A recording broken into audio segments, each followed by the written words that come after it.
انہوں نے کہا کہ تمہارے گھر پر دعا کروانی چاہیے۔ اگلے ہفتے میری ماں اپنی مدرسے کی کچھ خواتین کے ساتھ گھر آئیں۔ ہم سب نے مل کر دعا کی۔ وہ سب کمروں میں بھی گئیں، ہر جگہ پر دعائیں پڑھی گئیں اور گھر کو پاک کیا گیا۔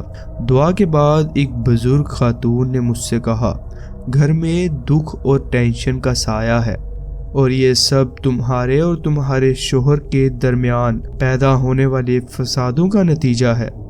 میں سن کر بس چپ رہی، پھر انہیں کھڑکی سے باہر دیکھا اور کہا، لیکن جو سب سے بری چیز ہے وہ یہاں نہیں ہے، وہ سامنے والی گلی کے اس پار ہے۔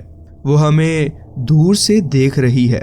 ہمیشہ خدا کا سہارا لو، ورنہ یہ چیزیں بس موقع ڈھونڈتی ہیں اور ہماری کمزوری کا فائدہ اٹھاتی ہیں۔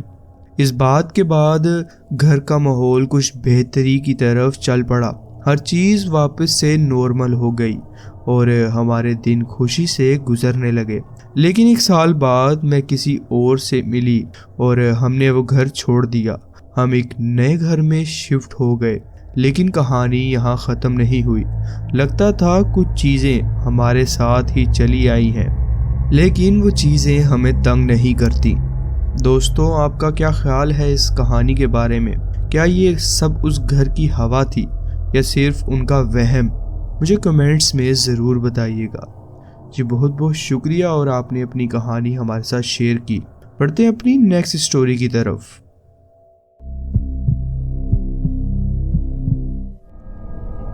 السلام علیکم، میرا نام شعیب ہے۔ یہ جو میں آپ کو سنانے جا رہا ہوں، یہ کچھ ایسے ہونے والے واقعوں میں سے ایک ہے جو میں کبھی بھول نہیں سکتا۔ میرے ساتھ یہ کچھ سال پہلے ہی ہوا تھا، جب میں اپنے دوست وسیم کے ساتھ اپنے گاؤں کے ایک پرانے گھر کی طرف گیا تھا۔ وسیم نے مجھے کہا تھا کہ اس کے کچھ دوستوں نے اسے گھر کے بارے میں کچھ عجیب چیزیں بتائی ہیں، اور میں سوچ رہا تھا کہ بس کوئی پرانی کہانی ہوگی۔ تو ایک شام ہم دونوں وہاں چلے گئے۔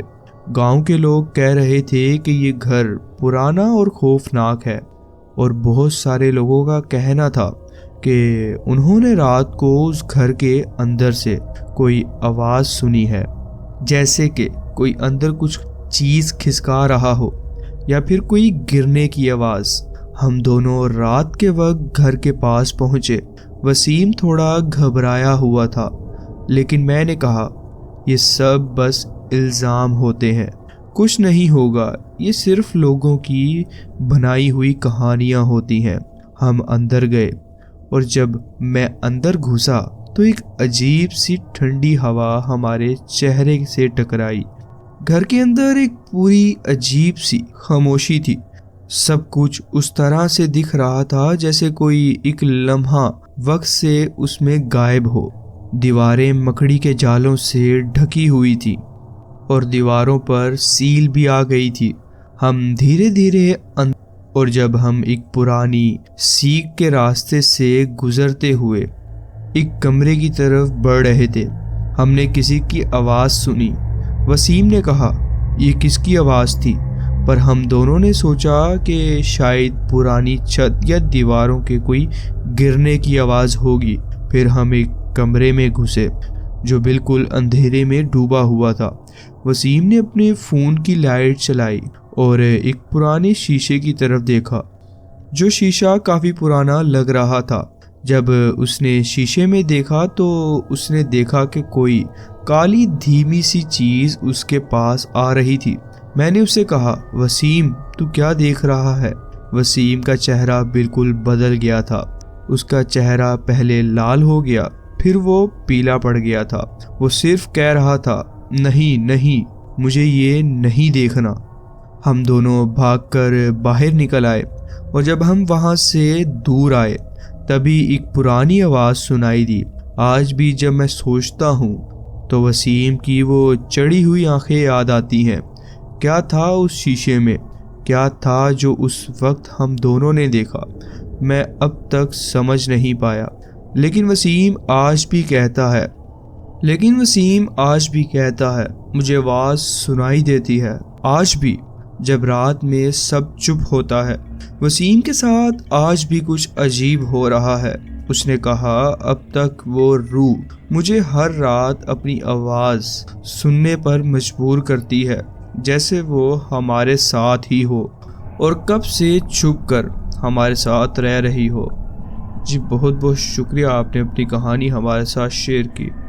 پڑھتے ہیں اپنی نیکسٹ سٹوری کی طرف۔